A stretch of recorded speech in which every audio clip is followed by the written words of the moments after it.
Hello guys! So due to popular demand, you all have told me that you would be interested in me recording myself, reading some of my fan fictions.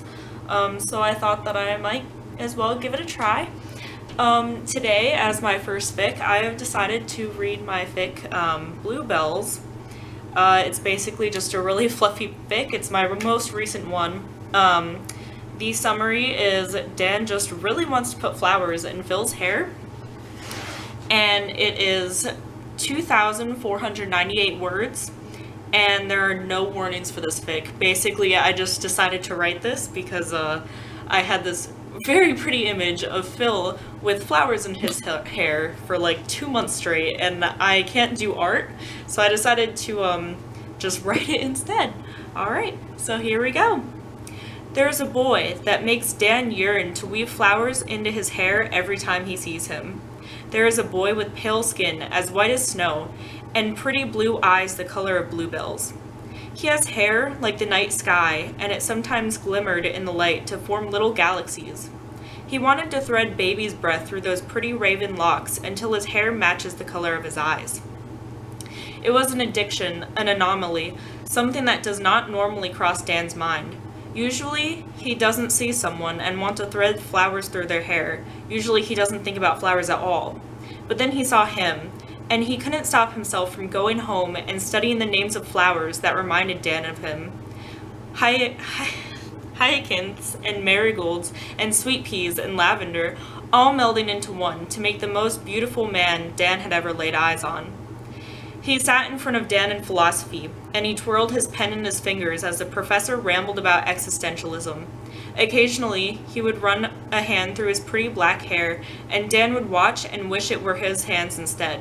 Although his hands were pretty too, so delicate and soft, and Dan's own hands would probably swallow them whole. He was a sunflower, a friendly giant with soft, fragile petals, ones that reflected bright sunshine and general happiness. He was a daffodil, one that brightens the room and makes everyone think, the sun is always shining when I'm with you. His name was Phil, as he corrected the professor when they called him Philip. It was a name that surprisingly fit, one that burned into Dan's brain like a brand. He wanted to whisper the name into Phil's skin as he twirled daisies into his hair. Was that strange? Probably. But Dan's learned by now that all of the best experiences come from just a little bit of strangeness. The first time he did it, Dan didn't know what he was thinking. He'd come across a little patch of starlets and thought of blue eyes and black hair, and before he could think of anything of it, he was tearing one from the stem. He twirled it around between his fingers as he walked to class, his eyes drawn the delicacy of such a flower, the bright blue coloring that made everything else look dull in comparison. When he sat in his seat, even earlier than his philosophy professor had been, he didn't dare take his eyes away. He didn't look away from the small blossom until a certain boy plopped into the seat in front of him. Dan watched in awe as Phil reached into his backpack, pulling out his notebook. The notebook had little cacti all over it, and it made Dan smile slightly because this guy was just way too cute, and Dan was absolutely enamored. Before he could even think twice about it, Dan was leaning forward. He didn't tap on the boy's shoulder, didn't speak to him, didn't do anything to really draw Phil's attention, but he did place that starlet into Phil's hair, unable to stop himself. The blue flower was such a nice accent to Phil's hair, and Dan felt himself fall for the boy all over again. Phil froze, as did Dan. His mind was screaming at him, asking him why he'd done something so horribly creepy, but he didn't take it back, and Phil was definitely going to hate him and think he was weird. But Phil didn't turn around to give Dan a dirty look, didn't spit out horrible words about how Dan was weird and creepy.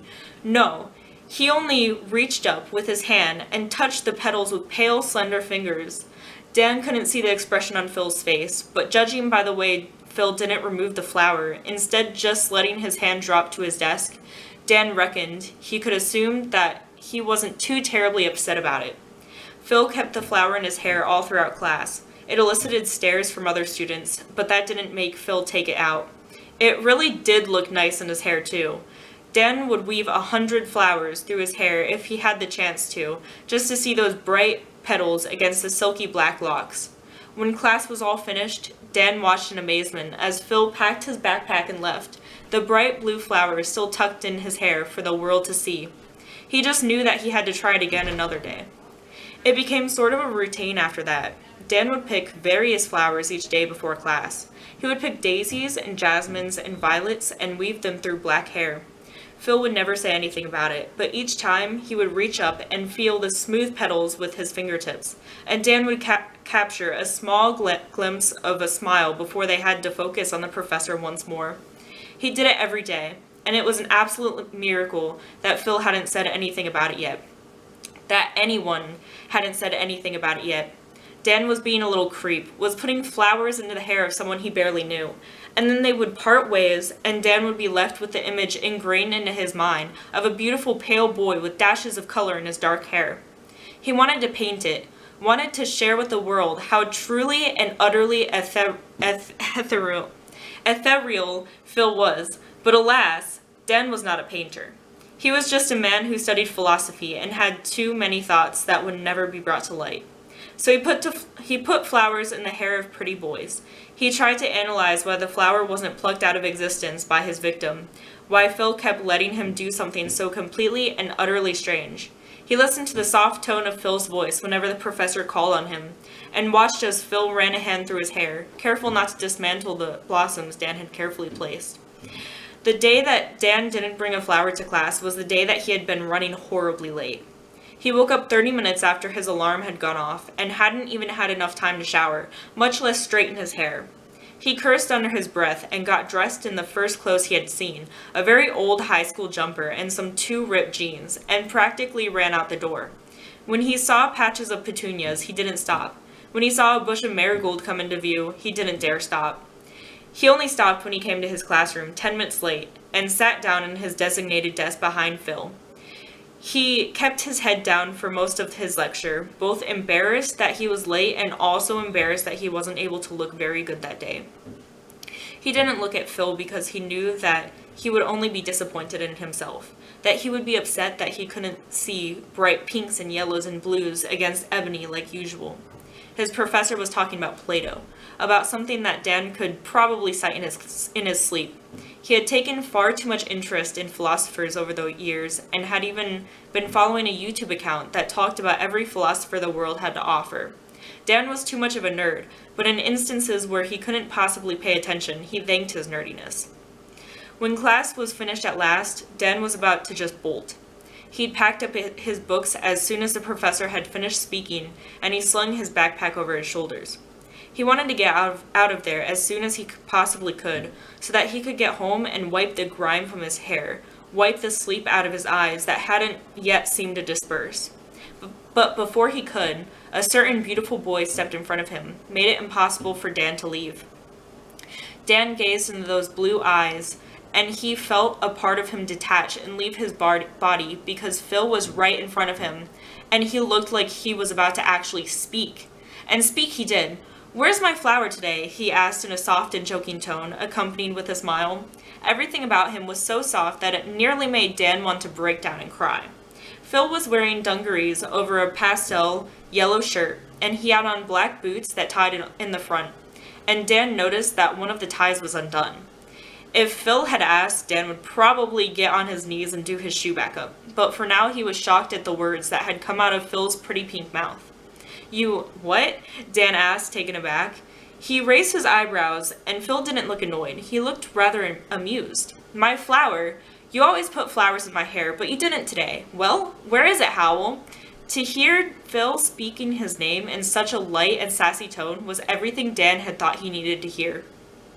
He sent a silent thanks to any god out there for blessing him with this moment, because only yesterday he had thought he'd never have a chance like this. Yet here he was, with Phil Lester right in front of him, asking him directly why Dan wasn't putting flowers in his hair. And Dan was speechless. He gaped at Phil, licked his lips, opened his mouth to speak, but nothing came out. He tried again, cleared his throat, gaped some more, took a deep breath, until finally, he could stop looking like a fish gasping for air. "I was late, so I didn't have time to look at the flowers today," he said quietly, his face surely the same shade as Amaryllis. Phil hummed, and he rocked back on his heels, his hands in the pocket of his dungarees. He was too cute for Dan to function today. He just wanted to grab him and kiss his nose or something, but he held himself back. "Well then, we'll have to fix that, won't we?" Phil asked, grinning widely. Dan gave him a confused look, and Phil's smile only grew. He held his hand out for Dan to shake. "Phil Lester at your service. If you don't have another class for a while, I'd like to go look at some flowers for you. I won't allow you to get away with the crime that you tried to commit today." Dan laughed in amazement, shaking his head. "You really are something," he murmured, but his stomach was filled with butterflies and his lungs were filled with roses, and everything Dan had thought was initially impossible was suddenly turned upside down. "Well, what do you say?" "I'd be an idiot if I said no, wouldn't I?" Dan told him, and Phil clapped his hands together and did a little whoop of triumph. It was cute. It was pure. It was everything Dan had wished and hoped for. So they headed out of the philosophy building. They made their way to the fields of their university, and Phil was a lot more chatty than Dan had expected. Dan didn't mind, though. He was more of a thinker, and he liked listening to the way Phil talked, how he formed words with his tongue and lips, and made every story he told come to life. Dan liked to watch how Phil's face lit up with the brightness of 1,000 suns, and how his cheeks turned pink in the heat of spring. He was so soft and ethereal, and Dan was so lucky. When they got to the fields, Phil sat on the ground and smiled up at Dan, and he started to look through the patches of flowers. There was lilac and hyacinth and azalea, but for some reason none of them could rival Phil's beauty.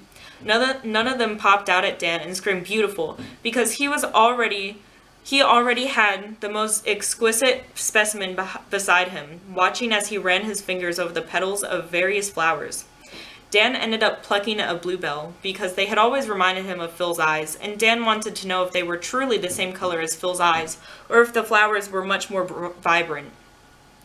Phil closed his eyes as Dan placed the flower in his hair, and then because he couldn't resist, he began to pluck more flowers and place them beside the bluebell. He decorated Phil's head with jasmine and marigold and amaryllis and any other flower that he could possibly find. It made Phil look like a fairy, Dan decided, a creature of the grass and skies, one that lived with the flowers. He was certainly bright enough in his dungarees and his yellow shirt and now colorful hair. "I like the way you look with flowers in your hair," Dan whispered, as if he was telling Phil a secret.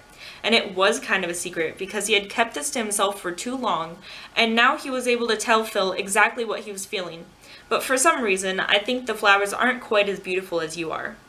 Phil opened his eyes, and Dan was stricken for a moment, unable to formulate any of his thoughts. His mind went blank, and Dan found himself lost in the colors of Phil's eyes. There was green and yellow amongst the blue, and Dan had always thought Phil's eyes were the color of bluebells, but now he realized that bluebells weren't quite as vibrant. "You're just saying that," Phil murmured back. Dan shook his head, because he had never said anything truer, and he didn't think Phil understood. "I mean it with all of my heart." Phil beamed at him, and it nearly blinded Dan. He could barely process what was happening, as Phil placed a hand on his shoulder and pulled him down enough so that he could place a soft kiss on Dan's cheek. "In that case," Phil whispered against Dan's cheek, his lips soft and making Dan's skin heat under the touch, "I give you full permission to thread as many flowers as you want into my hair." "Didn't I already have permission?" Dan mused, causing Phil to gasp in mock offense and slap his shoulder. Dan laughed, and for once, he also felt as beautiful and vibrant as the flowers, his entire body tingling, his skin glowing warm under the sun. Maybe that was just the impact of Phil Lester, though. The end. So, I hope you guys liked that. I struggled with a few words there for some reason, but I hope you didn't mind. If you like this, please give me a comment, thumbs up, all that wonderful stuff. I'll try to do this more, and I will put a link in the description to my Tumblr. Alright, see you guys later. Bye!